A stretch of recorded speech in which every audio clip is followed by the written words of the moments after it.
என்னக்கா இன்னைக்கு உன் மூஞ்சில 1000 வாட்ஸ் பல்ப் எரியுது, ரொம்ப சந்தோஷமா இருக்கியா என்ன? எங்கடா போன இவ்வளவு நேரமா? அக்கா, டியூஷன் முடிஞ்சு எப்பவும் வர டைமுக்கு தான் நான் வந்திருக்கேன். நீ என்ன புதுசா கேக்குற? ஓ, நான் தான் மணி பாக்கலன்னு நினைக்கிறேன். சரி வா என்று அவனை அழைத்து அமர வைக்கவும் அவன் தந்தையின் கையில் இருந்த புடவை நகை அனைத்தையும் பார்த்து வாயை பிளந்தவன், எனக்கா இது? யாருக்கு இதெல்லாம்? டேய், உங்க அக்காவுக்கு கல்யாணம் ஆக போகுதுடா, நாளைக்கு அவளுக்கு நிச்சயதார்த்தம், அதான் இந்த புடவை நகை எல்லாமே என்றதும், என்ன என்று அதிர்ச்சியாக எழுந்து நின்றான். அக்கா, அப்பா என்ன சொல்றாரு? மாப்பிள்ளை யாரு? வேற யாருடா, அந்த அர்ஜுன் தம்பிதான் என்று அவன் தந்தை கூறிய பிறகுதான் அவனுக்கு நிம்மதியாக இருந்தது. அக்கா, உன்கிட்ட நான் கொஞ்சம் பேசணும். வாடா என்று அவனை அழைத்து கொண்டு உள்ளே செல்ல போக, அப்பொழுது அவள் அப்பாவோ, யானி, இந்த புடவை நகையெல்லாம் ஒரு ரூம்ல இருக்க பீரோல கொண்டு போய் வை என்றதும், ஏன் என் பீரோல வச்சா அதெல்லாம் இருக்காதா என்று கமலா கேட்க, அது யாழினியோட பொருள், அவகிட்டதான் இருக்கணும் என்று கூறியவர் பின்பு அவளிடம் கொடுக்க அதை வாங்கி கொண்ட மித்ரன், நான் பாத்துக்கிறேன்பா என்று கூறி அவளை உள்ளே அழைத்து சென்று கதவை சாட்டியவன் அந்த நகை புடவை எல்லாம் மெத்தையில் வைத்துவிட்டு யாழினியை இழுத்து மெத்தையில் அமர வைத்தான். அக்கா, இங்க என்ன நடக்குது? எனக்கு ஒண்ணுமே புரியல. எப்படி திடீர்னு உனக்கு மேரேஜ் பிக்ஸ் ஆச்சு? எனக்கா நடக்குது இங்க?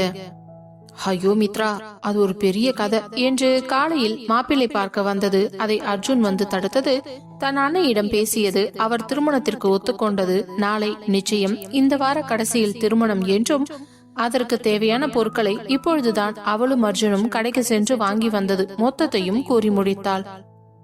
அதையெல்லாம் கேட்டவனுக்கு தலை சுற்றி மயக்கம் வராத குறைதான். அக்கா, நிஜமாலுமே இதெல்லாம் சினிமாவில நடக்கிற மாதிரி இருக்குது. ஆனாலும் மாமா செம்மல்ல, அம்மா கிட்ட கெத்தா வந்து தைரியமா பேசி கல்யாணத்தை பிக்ஸ் பண்ணிட்டாரு. ஆனா இப்ப வரைக்கும் எனக்கு ஏதோ அம்மா மேல டவுட்டா இருக்குது. அவங்க கண்டிப்பா காரணம் இல்லாம இந்த கல்யாணத்துக்கு ஒத்துக்கிட்டு இருந்திருக்க மாட்டாங்கக்கா. எனக்கும் அதாண்டா ஒரே யோசனையா இருக்குது. நீ மாமா கிட்ட கேட்டு பாருக்கா. நான் கேக்குறேன்டா.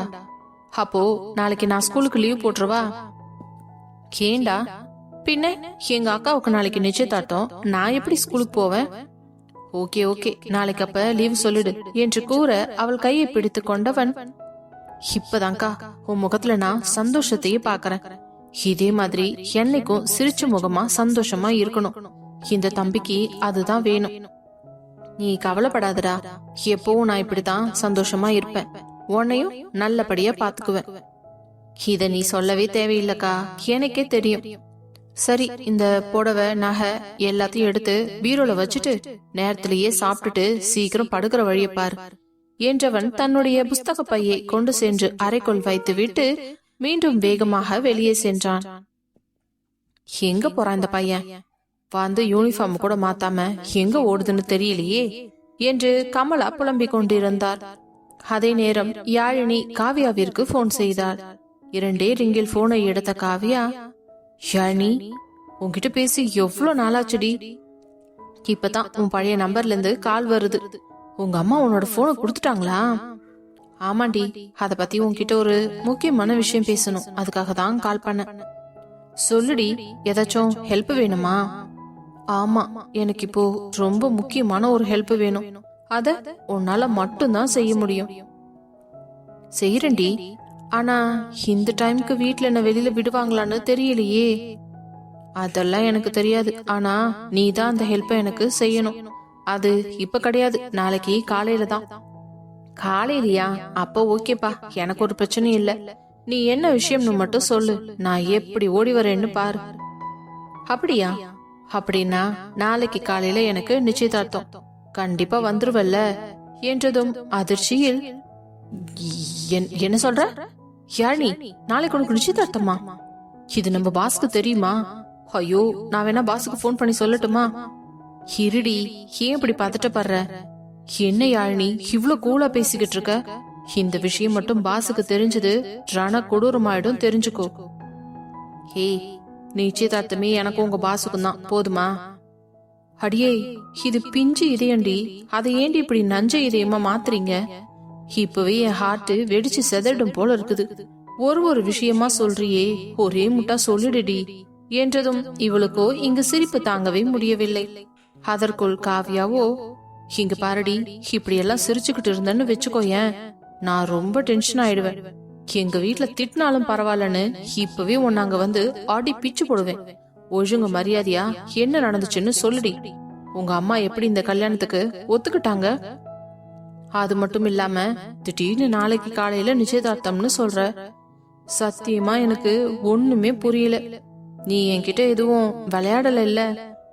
என்னடி, நான் சீரியஸா பேசிக்கிட்டு இருக்கேன், நீ என்னடா நான் விளையாடுன்னு சொல்ற?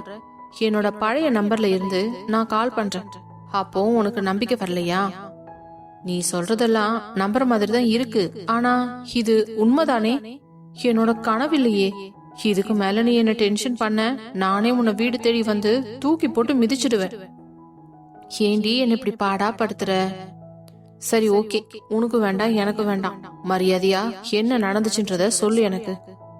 சரி சரி, டென்ஷன் ஆகாத, நானே சொல்றேன் என்ற யாழினி தன் வீட்டிற்கு அந்த கைலாஷ் மாப்பிளை அழைத்து கொண்டு பெண் பார்க்க வந்ததிலிருந்து அர்ஜுன் அதை தடுத்து நிறுத்தியதும், தன் அன்னை திருமணத்திற்கு ஒத்துக்கொண்டதும், இப்பொழுது கல்யாணத்துக்கு தேதி குறித்து நாளை நிச்சயதார்த்தம் என்றும் அடுக்கடுக்காக விஷயத்தை சொல்லிக் கொண்டிருக்க, இந்த வார கடைசியில் தனக்கும் அர்ஜுனுக்கும் திருமணம் என்றதும் காவ்யாவிற்கு அதிர்ச்சி தாங்கவே முடியவில்லை.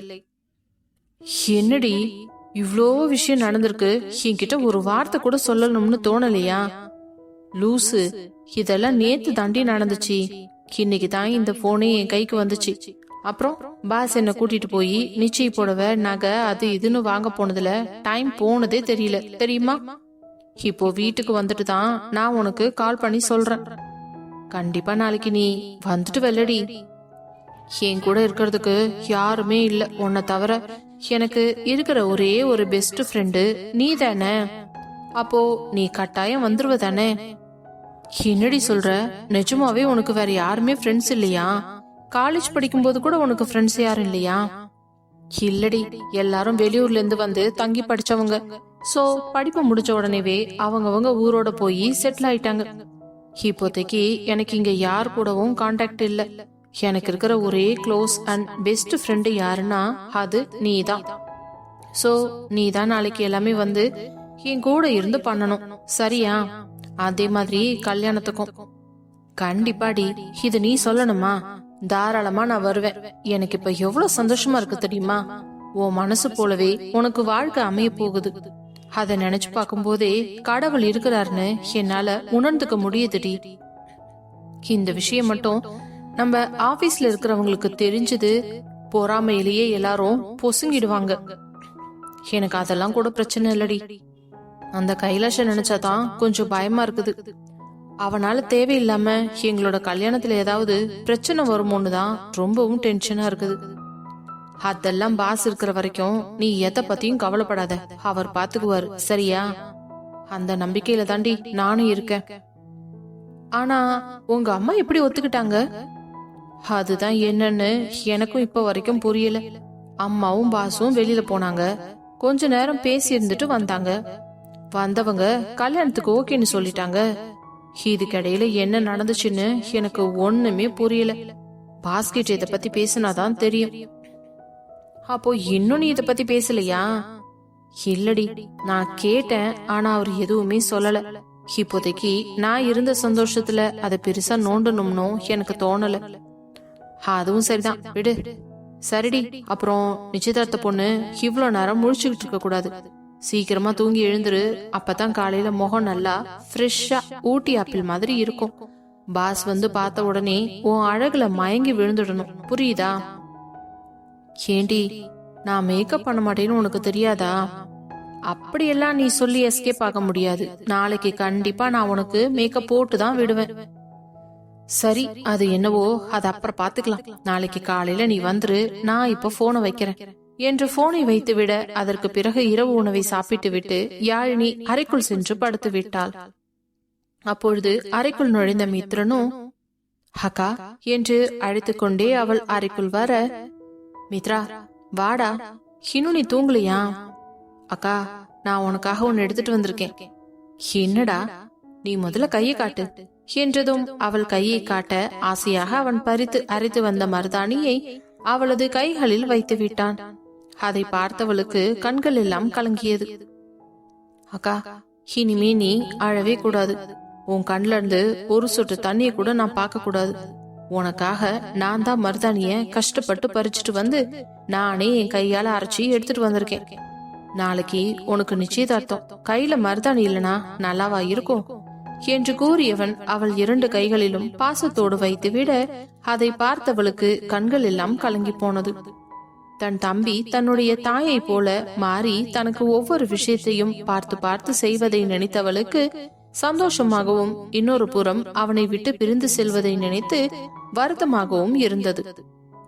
அவள் கைகளில் மருதாணி வைத்து முடித்தவனோ, சரிக்கா, நீ கைய பத்திரமா வச்சுக்கோ, தூங்கும் போது இழுப்பி விட்டுறாத, நான் போறேன், நீ ரிலாக்ஸ் பண்ணிக்கோ என்று கூறியவன் வேகமாக அங்கிருந்து எழுந்து செல்ல அந்த 2 கையையும் பார்த்து கொண்டிருந்தவள் அப்படியே சந்தோஷமாக படுக்க சிறிது நேரத்திலேயே உறங்கிவிட்டாள்.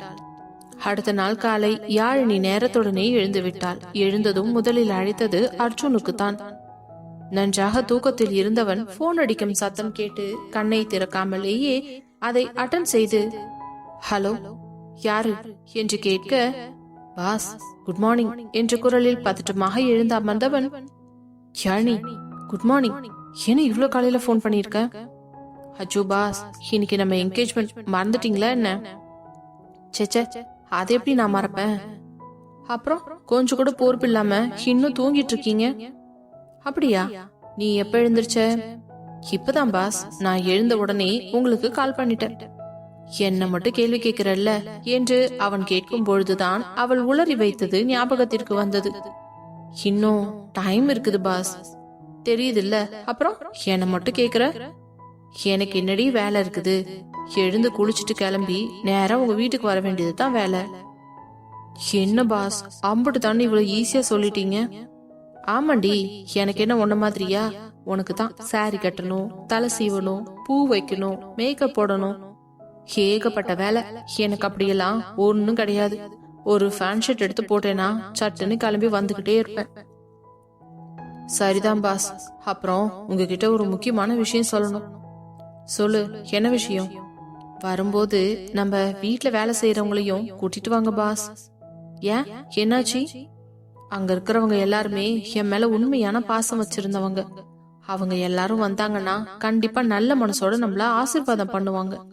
எனக்கு அதுதான் வேணும். அப்பதான் நீங்களும் நானும் சேர்ந்து வாழ போற வாழ்க்கை சந்தோஷமா இருக்கும். அவ்வளவுதானே, எல்லாரையும் வர சொல்றேன், ஓகேவா? ஓகே பாஸ், எனக்கு இப்பதான் சந்தோஷமா இருக்கு.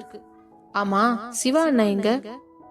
இதோ எல்லா வேலையும் இழுத்து போட்டு செய்யறேன்னு இழுத்து போத்திட்டு தூங்குறான். பாஸ், அவர் பாவம், எவ்வளவு வேலைதான் செய்வாரு. ஆமாண்டி, அது என்னவோ கரெக்ட் தான். நைட்டு அவனுக்கும் கொஞ்சம் நிறையவே வேலை கொடுத்துட்டேன். அவன் வந்து படுக்கும் போதே மிட் நைட் ஆகிடுச்சு. அதான் நல்லா தூங்கிட்டு இருக்கான். சரி, ஒன்னும் பிரச்சனை இல்ல, நான் போய் ரெடி ஆயிட்டு அப்படியே கீழே போய் எல்லார்கிட்டையும் சொல்லி கிளம்ப சொல்லிட்டு அதுக்கப்புறம் இவனை எழுப்பி விடுறேன். ஓகே பாஸ், அப்போ நானும் போய் தயாராகிறேன். ஓகேடி, நீ வேணா நான் வர்ற வரைக்கும் வெயிட் பண்ணு, நான் வந்து கூட உனக்கு சாரி கட்டி விடுறேன். அதுக்கெல்லாம் நான் ஆல்ரெடி பண்ணிட்டேன். அதெல்லாம் நாங்க பாத்துக்கிறோம், நீங்க பத்திரமா வீடு வந்து சேருங்க, அது போதும் என்றவள் போனை கட் பண்ணி விட, அதானே, இவளோட விஷயத்த மட்டும் கேட்டுட்டு சொல்லிட்டு வச்சுடுவா, நம்மள பேசவே விட மாட்டான். இன்னும் எத்தனை நாளைக்கு என்கிட்ட இருந்து இப்படி நழுவி ஓடுறன்னு நானும் பாக்குறேன்டி. எப்படியும் இன்னும் 4-5 நாள்ல கல்யாணம் பண்ணி என் கூட தானே இருக்கணும், அதுக்கப்புறம் உன்னை நான் வச்சுக்கிறேன் என்று மனதுக்குள் நினைத்து கொண்டவன் எழுந்து சென்று காலை கடனை முடித்து விட்டு ஃப்ரெஷ்ஷாக ஒரு குளியலை போட்டவன் சிவாவை எழுப்பி அவனையும் குளிக்க அனுப்பினான். பிறகு கீழே வந்தவன், அக்கா, எனக்கு ஒரு காஃபி. சரிங்க தம்பி. தம்பி, என்ன இன்னைக்கு காலையில எழுந்திரிச்சிட்டீங்க? அக்கா, சாரி, நான் நேத்து நைட்டே சொல்லணும்னு நினைச்சேன், சுத்தமா ஞாபகம் இல்ல, மறந்துட்டேன். இன்னைக்கு எனக்கும் யாழினிக்கும் நிச்சயதார்த்தம் அவங்க வீட்டுல. சோ யாழினி உங்க எல்லாரையும் கட்டாயம் கூட்டிட்டு வரணும்னு சொல்லியிருக்கா. அதனால எல்லாரும் கிளம்பி வரீங்களா? என்ன தம்பி, இத முன்னாடியே சொல்றது இல்லையா? எவ்வளவு பெரிய சந்தோஷமான விஷயம் சொல்லிருக்கீங்க. நீங்க 2 பேரும் ஒன்னா சேர்ந்து வாழணும்னு நாங்க எல்லாருமே ரொம்பவே ஆசைப்பட்டோம், தெரியுமா? யாழினிதான் இந்த வீட்டுக்கு மருமகளா வர்றதுக்கு தகுதியான ஒரே பொண்ணு. எங்க நீங்க அந்த மீராவை கல்யாணம் பண்ணி கூட்டிட்டு வந்துருவீங்களோன்னு நாங்கெல்லாம் ரொம்ப பக்கு பக்குன்னு இருந்தோம். எங்க யாழினிக்கும் உங்களுக்கும் இந்த மீராவால பிரச்சனை வந்துருமோன்னு ரொம்ப டென்ஷனாவே இருந்துச்சு. இப்போ நீங்க 2 பேரும் தான் கல்யாணம் பண்ணிக்க போறீங்கன்னு சொன்னதுக்கு அப்புறம் தான் எங்களுக்கும் நிம்மதியா இருக்குது. நம்ம வீட்டு ஃபங்க்ஷனுக்கு நாங்க வராம இருப்போமா? கட்டாயம் வந்துருவோம் தம்பி. சரிக்கா, அப்போ எல்லார்கிட்டயும் சொல்லி நீங்க புறப்படுங்க. நான் காரை அரேஞ்ச் பண்றேன். எல்லாரும் அதுல கிளம்பி போயிடுங்க. சரிங்க தம்பி என்றவர் சிறு குழந்தை போல உற்சாகமாக கிச்சனுக்கு ஓடி சென்று அடுத்த 5 நிமிடத்தில் காஃபி எடுத்துக்கொண்டு வரவும் சிவா ரெடியாகி கீழே வரவும் சரியாக இருந்தது. பின்பு இருவரும் காஃபியை குடித்துமிட்டு, சரிடா மச்சான், அப்போ நம்ம கிளம்பலாமா? ஓகேடா, நம்ம போற வழியில மாலையும் பூவும் மட்டும் வாங்கிட்டு போயிடலாம். மீதி எல்லாத்தையுமே நான் வாங்கிட்டு வந்து வச்சிட்டேன். அக்கா, அந்த கீழே இருக்க ரூம்ல ஸ்வீட்டு, தேங்காய் பழம், வெத்தலைப்பாக்கு எல்லாமே இருக்கும். அது எல்லாமே கொஞ்சம் எடுத்துட்டு வரீங்களா? கண்டிப்பா தம்பி என்றவர் வேகமாக அந்த அறைக்குள் சென்று அனைத்தையும் கொண்டு வந்து ஹாலில் உள்ள டீப்பாயில் பரப்பி வைத்து விட்டு, அப்போ நாங்களும் கிளம்புறோம் தம்பி என்றவர்கள் சந்தோஷமாக கிளம்ப தயாராகினர். அதற்கு பிறகு அவர்களை 2 காரில் அனுப்பி வைத்தவன் சிவாவை அழைத்து கொண்டு கிளம்பலாம் என்று நினைக்கும் பொழுதுதான் சிவாவின் பெற்றோர் அர்ஜுனின் வீட்டிற்குள் நுழைந்தனர். அவர்களை பார்த்து அர்ஜுனுக்கு ஆச்சரியமாக இருந்தது. உடனே தன் நண்பனை திரும்பி பார்க்க, நான் தாண்டா வர சொன்னேன். நம்ம சைட்ல இருந்து பெரியவங்க வரணும் இல்ல? அம்மாவும் அப்பாவும் இருக்கும்போது நம்ம எதுக்குடா தனியா போகணும்? இல்லடா, எதுக்கு அவங்கள வேற கஷ்டப்படுத்தணுமே, ஒரேடியா கல்யாணத்துக்கு கூப்பிட்டுக்கலாம்னு நான் நினைச்சேன். இதுல என்ன கஷ்டம் எங்களுக்கு? சிவா எப்படியோ அதே மாதிரிதான் நீயும் எங்களோட பையன், சரியா என்றவர்கள் உள்ளே நுழைந்ததும் சிவா செய்திருந்த ஏற்பாடுகளை எல்லாம் கேட்டு அறிந்து கொண்டவர்கள், ஓகே, எல்லாமே அப்ப கரெக்டா தான் இருக்குது. அப்போ நம்ம கிளம்பலாமா? நிச்சயதார்த்த மோதிரம் எடுத்துக்கிட்டியா அர்ஜுன்? எடுத்துக்கிட்டே ஆண்டி. சிவா, அர்ஜுன், யாழினி 2 பேரோட நிச்சய துணி எடுத்துக்கிட்டீங்களா? அம்மா, அர்ஜுனோட ட்ரெஸ் நான் எடுத்துக்கிட்டேன். யாழினியோட ட்ரெஸ் அவளோட வீட்டுல தான் இருக்குது, அங்க போய் வாங்கிக்கலாம். அப்படியா? சரி, ஓகே. புரோகிதர் கரெக்ட் டைம்க்கு வந்துருவாரா? நான் கால் பண்ணிட்டேம்மா, அவரும் கிளம்பிட்டாருன்னு தான் சொன்னாரு. அப்படின்னா நல்ல நேரம் இருக்கும் போதே நம்மளுமே கிளம்பலாம் வாங்க என்றதும் சிவா அவன் அப்பா அம்மாவை அவர்களுடைய காரில் அனுப்பி வைத்து விட்டு அர்ஜுனை பக்கத்தில் அமர வைத்து சிவாவை டிரைவிங் செய்து கொண்டு செல்ல, ஏண்டா நான் கார் ஓட்ட மாட்டேனா? நீ இன்னைக்கு மாப்பிள்ள மச்சான், நீ போயிட்டு கார் டிரைவ் பண்ணலாமா? அப்புறம் நான் எதுக்கு இருக்கேன்? நான் தான் மாப்பிள்ள தோழன் பிளஸ் உனக்கு மச்சான். உனக்காகவும் என் தங்கச்சிக்காகவும் எல்லாத்தையும் நான் தான் இழுத்து போட்டு செய்வேன். இதுல வேற யாருக்குமே நான் பங்கு தர மாட்டேன். அப்படியா? பாக்கலாம், உன் பங்கு புடுங்கிறதுக்கு பாசக்காரங்க யாராச்சும் வராங்களான்னு. அப்படியெல்லாம் யாரும் வரமாட்டாங்க. அப்படியே வந்தாலும் அவங்களுக்கு நான் விட்டு கொடுக்கவும் மாட்டேன் என்று கூறிய நண்பனை பார்த்து சிரித்தவன் இன்று யாழினி கையில் அந்த நிச்சய மோதிரம் போடுவதை நினைத்து உள்ளுக்குள்ளேயே மகிழ்ந்து கொண்டிருந்தான். அதே நேரம் அர்ஜுன் வீட்டில் வேலை செய்யும் பணியாட்கள் யாழினி வீட்டில் சென்று இறங்கினார்கள். அங்கிருந்து அவர்கள் உள்ளே நுழைய யாழினியின் அம்மாவும் அப்பாவிற்கும் அவர்கள் யார் என்று தெரியவில்லை. வாங்க, யார் நீங்க? நாங்கெல்லாம் அர்ஜுன் சார் வீட்டுல வேலை பார்க்கிறோம் என்று கூறவும், ஹோ சர்வெண்டா என்று கமலா இலக்காரமாக கேட்க அவர்களுக்கு ஒரு மாதிரி சங்கடமாக்கி விட்டது. அதே நேரம் அறைக்குள் இருந்து வெளியே ஓடி வந்த யாழினி, அக்கா வாங்க வாங்க என்று ஓடி சென்று அவர்களை அணைத்துக் கொள்ள, யாழினி கண்ணு நல்லா இருக்கியாமா? சாருக்கும் உனக்கும் கல்யாணம்னு சொன்னதுக்கு அப்புறம் தான் எங்களுக்கு நிம்மதியாவே இருந்துச்சு.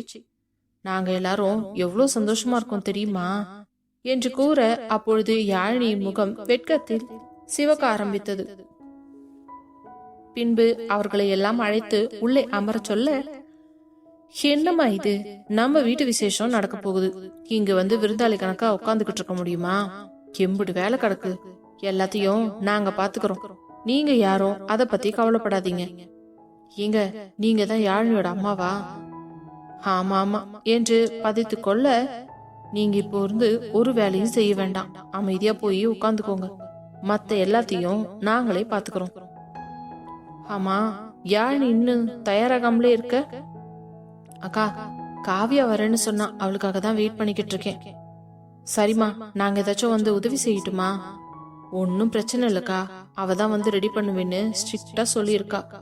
வேற யாராவது பண்ணீங்கன்னா டென்ஷன் ஆயிடுவா. இது வேறயா? சரிம்மா, அப்போ நாங்க மத்த வேலையெல்லாம் பாக்குறோம். சார் சொன்னாங்க சாப்பாடு எல்லாம் ஆர்டர் கொடுத்துட்டோம்னு. அது இன்னும் கொஞ்ச நேரத்துல வந்துடும். அதையும் நாங்க வாங்கி ரெடி பண்ணி வச்சிடறோம். சரிங்கக்கா என்றவள் அறைக்குள் செல்ல போக, யாழ்னி என்று குரல் கொடுத்து கொண்டே காவியா உள்ள வரவும், காவியா வா வா என்று வேகமாக ஓடி அவள் கையை பிடிக்க தோழிகள் இருவரும் ஒருவரையொருவர் பாசமாக அணைத்துக் கொண்டனர். ஏண்டி, உன்னை சீக்கிரமா வர சொன்னா எப்ப வந்திருக்க தெரியுமா? அதான் வந்துட்டேன்ல, நீ ஏன் கவலைப்படுற? யாழ்னி, இப்பவே உன் முகத்துல கல்யாண கலை வந்துருச்சுடி. பாக்குறதுக்கு எவ்வளவு அழகா இருக்க தெரியுமா? ஏங்கா, நான் சொல்றது கரெக்ட் தானே? ஆமாமா, நீங்க சொல்ற மாதிரி தான் இருக்கு. சரி சரி, நீ குளிச்சுட்டியாடி? நான் குளிச்சு 1/2 மணி நேரம் ஆச்சுடி. உனக்காக தான் வெயிட் பண்ணிக்கிட்டு இருக்கேன். ஆமா, இது என்ன இந்த சாரி கட்டிருக்க? இது நார்மல் பட்டு சாரி தாண்டி. அப்போ உன்னோட நிச்சய புடவை எங்க? அது இனிமே தானடி வச்சு கொடுப்பாங்க, அதுக்கப்புறம் தான் மாத்தணும். ஆமால, முன்ன பின்ன கல்யாணம் பண்ணிருந்தா தெரிஞ்சிருக்கும். உனக்கு பண்றத பார்த்துதான் நானும் எல்லாத்தையும் கத்துக்கணும். அடி பாவி, நான் என்ன எலியா என்ன வச்சு டெஸ்ட் பண்றதுக்கு? இருந்தாலும் இந்த விஷயத்துல நீங்க சீனியர் தானே மேடம். அதுவும் இல்லாம நம்ம பாஸையே கல்யாணம் பண்ணிக்க போறீங்க. அவர் எப்படி எங்களுக்கெல்லாம் முதலாளியோ, இனிமே நீங்க தானே முதலாளியம்மா. போதும்டி, வந்த உடனே ஆரம்பிச்சிட்டியா? நீ ஃபர்ஸ்ட் வா, டைம் ஆகுது. இன்னும் கொஞ்ச நேரத்துல பாஸ் வந்துடுவாரு. இன்னும் எத்தனை நாளைக்குடி பாஸ் பாஸ்ன்னு சொல்லிக்கிட்டு இருப்ப? அது என்னவோ அப்படி தாண்டி வருது. அவரும் என்ன டெய்லி திட்டிக்கிட்டு தான் இருக்காரு. ஆனா மாத்திக்கவே முடியலடி. என்னவோ போ, கல்யாணத்துக்கு அப்புறமும் இப்படியே பாஸ் பாஸ்ன்னு கூப்பிட்டுக்கிட்டே இருந்தன்னு வெச்சுக்கோ. அவரும் உன்ன ஒரு ஸ்டாஃபா தான் பாப்பாரே தவிர பொண்டாட்டியா ஒரு ஃபீலோட பார்க்கவே மாட்டாரு. ஐயோ, என்னடி இப்படி எல்லாம் சொல்லி பயப்படுத்துற? ஆமா, பொண்டாட்டினா ஒரு ஃபீல் கொடுக்க வேண்டாமா? நீ ஏதோ அவரோட பிஏங்கிற மாதிரியே எப்ப பார்த்தாலும் பாசு பாசுன்னா எனக்கே இரிட்டேட் ஆகுது. அவருக்கு எப்படி இருக்கும்? சரிடி வாயாடி, வந்ததே லேட்டு, வாசல்லையே நின்னு எவ்வளவு நேரம் கதை பேசுவ? உள்ளவா என்று அவளை அழைத்து கொண்டு வர, அப்பொழுது அங்கு வந்த மித்ரனோ, அக்கா உங்களுக்கு ஏதாவது வாங்கிட்டு வரட்டுமா, ஏதாச்சும் வேணுமா என்று கேட்டதும் உடனே காவியா, உன்னோட தம்பியாடி? ஆமா காவியா. மித்ரா, இது என்னோட ஃப்ரெண்டு காவியா. இவளும் நானும் ஒன்னதான் ஒர்க் பண்றோம். வாங்கக்கா உள்ள வாங்க என்று அழைத்து அமர வைத்தவன் கிச்சனுக்கு சென்று காஃபி கொண்டு வந்து அவள் கையில் கொடுக்கவும், பரவாயில்லடி, உன் தம்பி வந்தவங்களை எல்லாம் விழுந்து விழுந்து கவனிக்கிறான். இல்லையா பின்ன, எங்க கல்யாணம் நடக்கிறத நினைச்சு அவன் தான் இந்த வீட்லயே ரொம்ப சந்தோஷத்துல இருக்கான். அப்படியா? பரவாயில்ல, இப்படி ஒரு தம்பி கிடைக்க நீ கொடுத்து வச்சிருக்கணும் என்றவள் அந்த காஃபியை குடித்து முடித்து விட்டு பின்பு யாழினியை அமர வைத்து அவளுக்கு அழகாக தலைவாரி அதில் பூ வைத்து விட்டு முகத்திற்கு அலங்காரம் செய்ய போக, ப்ளீஸ் காவியா, சிம்பிளா மேக்கப் போடுடி, ரொம்ப ஹெவியாலாம் வேண்டாம். ஹலோ, நீ இருக்கிற அழகுக்கும் கலருக்கும் உனக்கு மேக்கப்பே தேவையில்லை. இருந்தாலும் கல்யாண பொண்ணுனா மேக்கப் போடணும், அதுதான் சட்டம். அதுக்காக கொஞ்சமா டச் அப் மட்டும் பண்ணி விடுறேன், சரியா? என்னமோ சொல்ற, ஆனா ரொம்ப ஹெவியா இருந்துச்சுன்னா நான் மேக்கப் எல்லாத்தையுமே ரிமூவ் பண்ணிடுவேன், சொல்லிட்டேன். கவலைப்படாதீங்க மேடம், அந்த அளவுக்கு ஹெவியா எல்லாம் நான் போட மாட்டேன். சரி என்றவள் அவளிடம் முகத்தை கொடுத்து விட்டு கொஞ்சம் பதட்டமாகவே அமர்ந்திருந்தாள். அதே நேரம் காவியாவோ அவளுக்காக ஒரு விஷயத்தையும் பார்த்து பார்த்து செய்து கொண்டிருந்தாள். முழுதாக அவளை அழகாக அலங்காரம் செய்து முடித்தவள், சரி ஜுவல் செட் ஏதாவது வச்சிருக்கியா? இல்லடி, இப்போதைக்கு இதுவே போதும். பாஸ் எல்லாமே வாங்கி கொடுத்திருக்காரு தான். இருந்தாலும் சபையில அவரு நிச்சய புடவை கொடுக்கும் போதே இந்த நகையும் வச்சு கொடுக்கட்டும். அப்பதான் அதை போட்டுக்கிறதுக்கு எனக்கு கொஞ்சம் சந்தோஷமா இருக்கும். பாருடா மேடம், இப்பயே இப்படியெல்லாம் யோசிக்க ஆரம்பிச்சிட்டீங்களா என்று பேசிக் கொண்டிருக்க அதே நேரம் அர்ஜுனிடமிருந்து அவளுக்கு அழைப்பு வந்தது. ஹலோ பாஸ், கிளம்பிட்டீங்களா? ஆன் த வேடி, இன்னும் 2 மினிட்ஸ்ல உங்க வீட்டுக்கு வந்துருவேன். அப்படியா, ரொம்ப சந்தோஷம் பாஸ். ஆமா, நீ ரெடியா இருக்கியா? நான் ஆல்ரெடி ரெடி ஆயிட்டேன் பாஸ். நீங்க வந்ததுக்கு அப்புறம் சாரி வச்சு கொடுத்துட்டீங்கன்னா அதை சேஞ்ச் பண்ணிக்குவேன். ஏண்டி, இப்பவே அந்த சாரி எடுத்து கட்டிக்க வேண்டியது தானே? இல்ல பாஸ், அப்படி பண்ணக்கூடாது. நீங்க ஃபர்ஸ்ட் வாங்க, நம்ம எதா இருந்தாலும் நேர்ல பேசிக்கலாம். சரிடி. பாஸ், உங்களோட என்கேஜ்மெண்ட் ட்ரெஸ் எடுத்துட்டு வரீங்கல்ல, பாத்தியா உன்னோட சேட்டைய? அதெல்லாம் எடுத்து வச்சிருக்கேன் என்றவன் போனை வைத்துவிட அவன் கூறியது போல 2 நிமிடத்திலேயே அவர்கள் வீட்டு வாசலில் வந்து 2 காரும் நிற்க அதோடு புரோகிதருடைய வண்டியும் வந்து இறங்கியது. வேகமாக இறங்கிய சிவா அவரிடம் சென்று, வாங்க புரோகிதரே, உங்களுக்கு தான் மறுபடியும் போன் பண்ணலாம்னு நினைச்சிட்டு இருந்தேன். நல்ல வேலை கரெக்டா வந்துட்டீங்க. தம்பி, அது எப்படி? நாங்க எல்லாம் சொன்ன டைம்க்கு கரெக்டா வந்துருவோம். ஏதா இருந்தாலும் நல்ல நேரத்துல பண்ணணும் இல்லையா? சரி, நீங்க உள்ள போங்க என்றவன் தனது தாய் தந்தையை பார்த்து, அம்மா, யாழினி வீடு ரொம்ப சின்ன வீடுதான், அவங்க பணக்காரவங்களெல்லாம் கிடையாது, நீங்க அட்ஜஸ்ட் பண்ணிப்பீங்கல்ல. என்ன சிவா, யாழினியோட மனசுதான் முக்கியம், அவளோட வீட பத்தி எல்லாம் எங்களுக்கு கவலை கிடையாது. அர்ஜுனுக்கு தாய்க்கு தாயா இருந்து அவனை பத்திரமாவும் காலம் ஃபுல்லா பாத்துக்கிட்டா எங்களுக்கு அதுவே போதும். எத்தனை நாள் அவனுக்கு யாரும் இல்லைன்னு நினைச்சு நாங்க வருத்தப்பட்டிருப்போம் தெரியுமா? அதுக்குதான் கடவுளா பார்த்து யாழினிய அனுப்பி வச்சிருக்காரு. அர்ஜுனுக்கு ஏத்த சரியான ஜோடி என்றதும் கொஞ்சம் கர்வமாக நிமிர்ந்து நின்ற அர்ஜுனுக்கு இதையெல்லாம் கேட்கும் பொழுது சந்தோஷம் தாங்க முடியவில்லை. அதற்குள் யாழினியின் அப்பாவோ, கமலா வா, மாப்பிள்ளை வீட்டுக்காரவங்க வந்துட்டாங்க. ஆமா, பெரிய மாப்பிள்ளை வீட்டுக்காரவங்க. என்ன, ஒரு 10-15 பேர் வராங்களா? அவரும் அவரோட ஃப்ரெண்டும் வருவாங்க, அவ்வளவுதானே. அதுக்கு எதுக்கு இவ்ளோ சீன் போடுறீங்க? கமலா, இன்னைக்கு என் பொண்ணுக்கு நிச்சயதார்த்தம். தயவு செஞ்சு நீ வாயை திறக்காத, இல்ல இதுக்கப்புறம் உன் கூட வாழறத பத்தி நான் யோசிக்க வேண்டியது வரும், சொல்லிட்டேன். இப்ப நீ என் கூட வரியா, இல்ல இப்படியே வெளியில கிளம்புறியா? வர, வந்து தொலைக்கிறேன். மரியாதையா சிரிச்ச முகமா வா, வந்தவங்கள மரியாதையா அழைச்சு உள்ள கூட்டிட்டு வரணும். வரேன் போங்க என்றதும் அவர்களோடு மித்ரனும் வந்து இணைந்து கொள்ள மூவரும் வந்தவர்களை பார்த்து கையெடுத்து கும்பிட்டு, வாங்க வாங்க, வணக்கம் மாப்ள, வாங்க என்று அழைக்க அவன் லேசான தலையசைப்புடன் வர, அதே நேரம் மித்ரனும், மாமா வணக்கம், வாங்க. என்ன மித்ரா, வணக்கம்லாம் வைக்கிற? ஆமா, நீங்க என் அக்காவை கட்டிக்க போறவர் இல்லையா, உங்களை இப்படித்தான் வெல்கம் பண்ணணும். பரவாயில்ல, நீயும் கொஞ்சம் தேடிட்ட என்று கூறியவன் யாழினியின் அப்பாவிடம், சார், இவங்க 2 பேரும் சிவாவோட அப்பாவும் அம்மாவும். அப்படிங்களா? வணக்கம் வணக்கம் சார், உள்ள வாங்க. நீங்க சாரு மேடம் எல்லாம் கூப்பிட தேவையில்லை, எங்களை சம்மந்தினே கூப்பிடலாம். அர்ஜுனுக்கு அப்பா அம்மா நாங்க தான், புரியுதுங்களா என்றதும் அவருக்கு சந்தோஷம் தாங்க முடியவில்லை. இதையெல்லாம் பார்த்த கமலாவுக்கு தான் வயிற்றெரிச்சலாக இருந்தது. அர்ஜுனையே முறைத்து பார்த்து கொண்டிருக்க அதை பார்த்த அர்ஜுனோ அவரை ஒரு தூசியை போல பார்த்துவிட்டு உள்ளே முன்னேறி சென்றான். உள்ளே சென்றவர்கள் சோஃபாவில் அமர்ந்தரும் புரோகிதரே விசேஷத்துக்கு தேவையான அனைத்தையும் எடுத்து வைத்துக் கொண்டிருந்தார். அவர்கள் கொண்டு வந்திருந்த தட்டுக்களை எல்லாம் கொண்டு வந்து அடுக்கி வைக்கவும் அதே நேரம் மித்ரனை அழைத்த யாழினி, மித்ரா, இந்த புடவை நகை இது எல்லாத்தையுமே எடுத்துட்டு போய் மாமா கிட்ட கொடுத்து தட்டுல வைக்க சொல்லு. ஏங்கா, அது மாமா கிட்ட தான் கொடுக்கணுமா? அங்க ஒரு ஆன்டியும் அங்கிளும் வந்திருக்காங்களே, அவங்க கிட்ட கொடுக்க கூடாதா? யாருடா அது? அதான் நம்ம மாமாவோட ஃப்ரெண்டு சிவா அண்ணா இருக்காருல்ல, அவரோட அப்பாவும் அம்மாவும் வந்திருக்காங்க. என்னடா சொல்ற, நிஜமாவா என்றவள் வேகமாக வெளியே வந்து அவர்களை பார்த்து, அம்மா அப்பா வாங்க வணக்கம் என்றதும் யாழினியை மேலிருந்து கீழ் வரை பார்த்துவிட்டு உடனே சிவாவுடைய அம்மா எழுந்து வந்து, அடடடடா, மருமக சும்மா லட்டு மாதிரி இருக்காளே, அதான் அர்ஜுன் இவதான் வேணும்னு ஒத்த கால நின்னாம் போல இருக்குது. யாழினி, அர்ஜுனுக்கும் உனக்கும் ஜோடி பொருத்தம் பிரமாதம். அர்ஜுனை பத்தி நான் சும்மா எல்லாம் சொல்ல மாட்டேன், உண்மையை சொல்றேன். அவன மாதிரி ஒரு புருஷன் கிடைக்க நீ கொடுத்து வச்சிருக்கணும், உன்ன மாதிரி ஒரு பொண்டாட்டி கிடைக்க அவனும் புண்ணியம் பண்ணியிருக்கணும் என்று கூறியவர் பின்பு அவர் கணவனை பார்த்து, ஏங்க பாத்தீங்களா மருமகளை?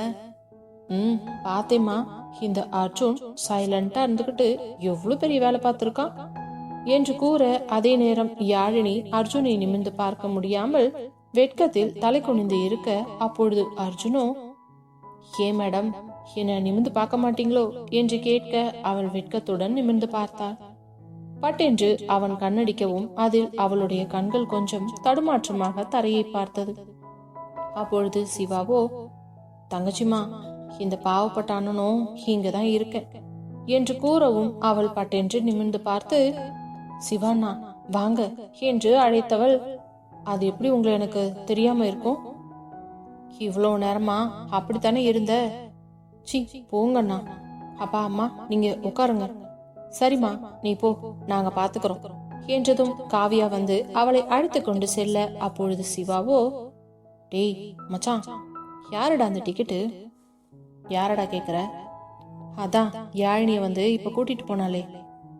சும்மா நாடகம் போடாத. அவ காவியா ஏன் ஆபீஸ்ல தான் ஒர்க் பண்றா. அவளை உனக்கு தெரியாது பாரு.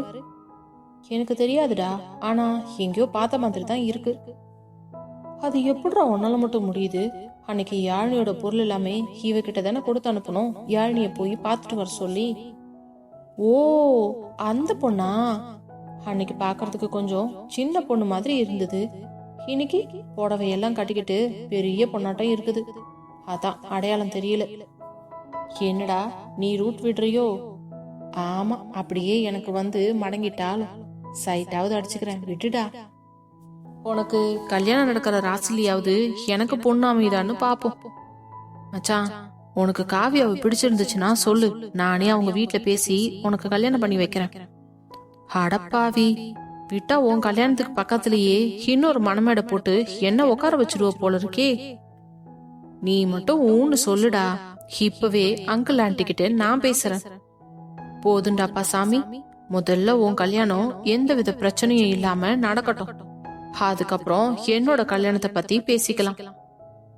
சரி போ, உனக்கு இப்போ நல்ல ஆப்ஷன் கொடுத்தேன், வேண்டாம்னா நான் என்ன பண்ண முடியும் என்று கூறிவிட்டு அமைதியாக அமர்ந்து கொள்ள, அதே நேரம் அர்ஜுன் வீட்டில் வேலை செய்பவர்கள் வந்து அனைவருக்கும் காஃபி கொடுக்க, அக்கா என்ன எல்லாம் ஓகே தானே?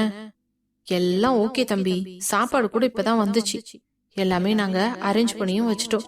நிச்சயதார்த்தம் முடிஞ்ச உடனே பந்திய போட்டுடலாம் என்றதும் அவனும் சரி என்று விட, அப்பொழுது புரோகிதரோ, நல்ல நேரம் நடந்துகிட்டு இருக்குது, எல்லாரும் வந்து இப்படி உட்காருங்க, பொண்ணோட அப்பா அம்மா இங்க வாங்க, இங்க வந்து உட்காருங்க, அப்படியே பொண்ணு அழைச்சிட்டு வந்து நடுவுல உட்கார வைங்க, மாப்பிள்ளையோட அப்பா அம்மா மாப்பிள்ளை எல்லாரும் இங்க வந்து உட்காருங்க என்று அங்கு விரிக்கப்பட்டிருந்த சால்வையை காட்ட, ஒரு பக்கம் கமலா அவர் கணவர் மித்ரன் அமர்ந்து கொள்ள, இன்னொரு பக்கம் சிவா, அவனுடைய அப்பா அம்மா அர்ஜுன் நால்வரும் அமர்ந்து கொண்டனர்.